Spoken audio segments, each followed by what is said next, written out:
guys, welcome back. Today I'll be sharing my October TBR. These are the books that I'll be reading either physically or on ebook. The audiobooks that I'll be listening to next month will not be included because quite honestly, when it comes to audiobooks, I'm quite spontaneous and I have no idea what I'll be reading. And I just normally look at my app and see what strikes my fancy, and that's about it. So I never plan the audiobooks I listen to, so here we are. Now, the books that I've selected for October are 9 in total. Half of them are young adult fantasy, the other half is a mixture of genres, and I'm gonna go one by one and show you each book that I've picked up. I hope you find this video interesting. So, the first book that I've picked up for October is Thorn. This is the sequel to Bloodleaf, which I read last month and I absolutely loved. So naturally I wanted to dive in the sequel immediately. Basically I've already started, I'm a couple of chapters in. The action picks up exactly where Bloodleaf left off. I'm not gonna give any spoilers for the first book, but I really enjoyed it. I really hope that with the second book we get more world building, because the world building of the first book was quite limited, just to one city pretty much. I hope that we explore the magic system more, because at the ending of the first book we saw that there are more possibilities for the magic than we were shown and then the main character knew existed. And I'm also looking forward to seeing how the romance develops, because I was really rooting for the main couple. And yeah, basically, like, according to the synopsis of the second book, this is gonna be quite different in terms of like the plot of the first book. So I'm quite excited to see how the author develops the world and the story. So this will probably be one of the first books that I read in October.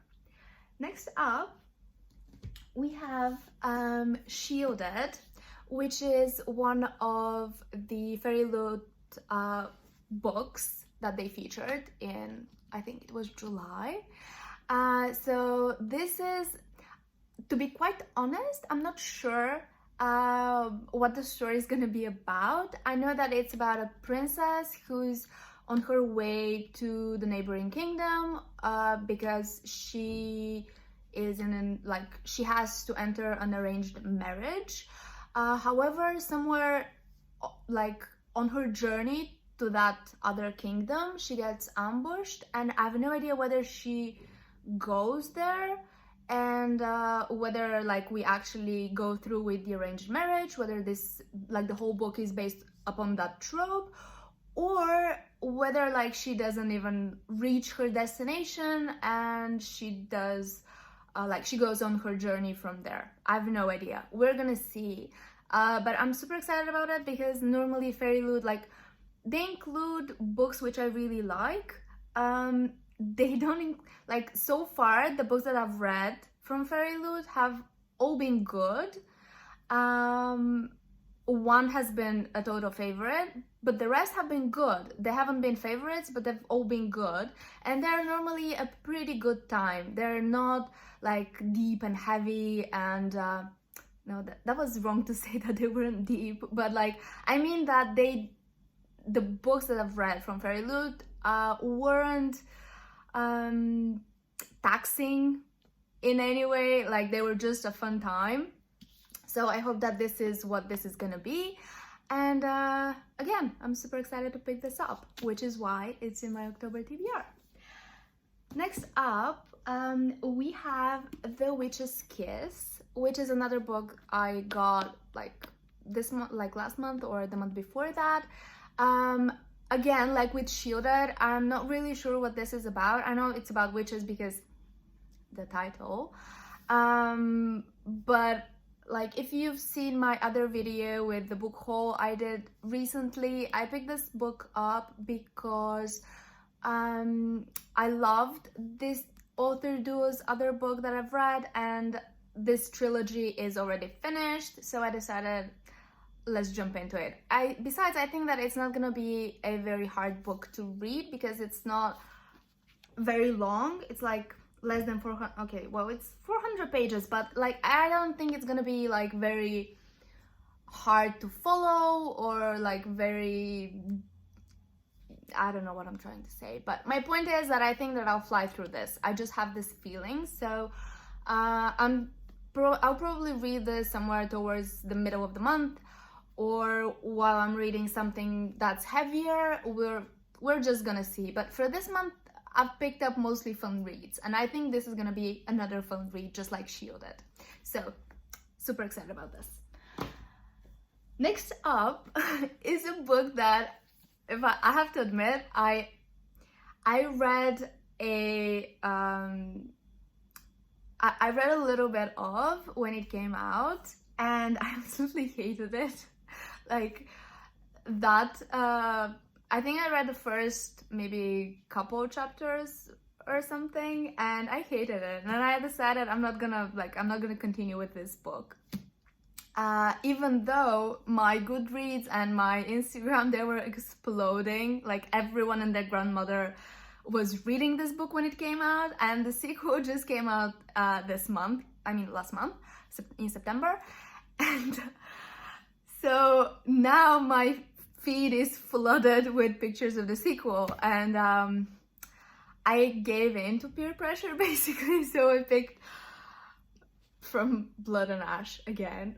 I hope that I give this book a fair chance. I hope that I go into it without prejudice, because the first time I tried to read it, maybe I wasn't in the right mood to pick this book up. I have no idea, because so many people love this, and I know that Jennifer Armentrout is a really, really good established author, so I am willing to give this book a second chance, because I mean, look at this cover. It's everything. It's like one of the most beautiful covers that I've ever seen, but that's beside the point.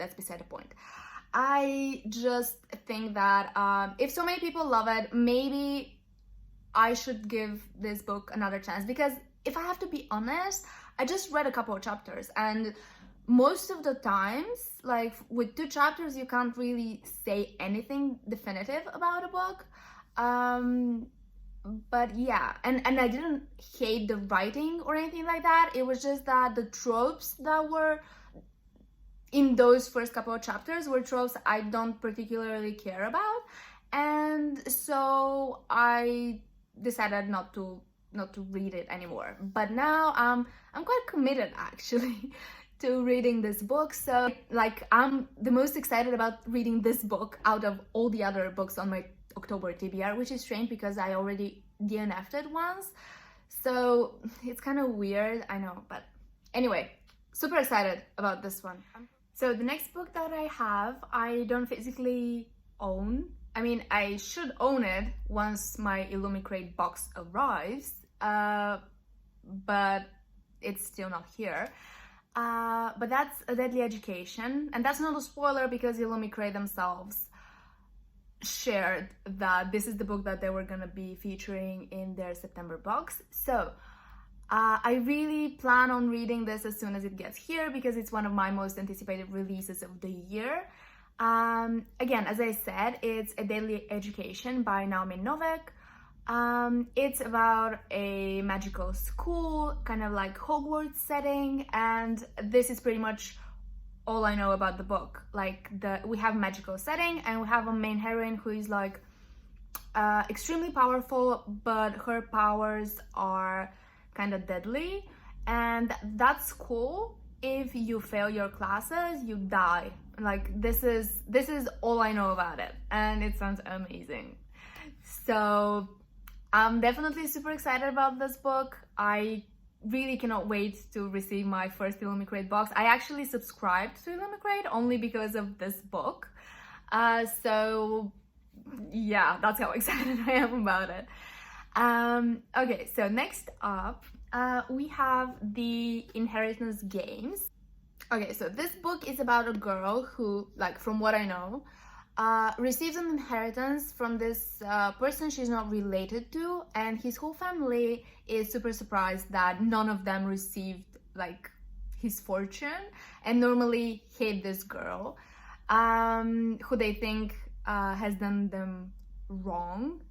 And so this girl has to go to live with these people, I guess, and a lot of things happen. I suppose that this is gonna be like a young adult crime mystery of sorts, something like Karen McManus's books. This is what I think this is gonna be like. I think it's gonna be a fun time. It seems super interesting, and yeah, that's why I picked it up. Let's see.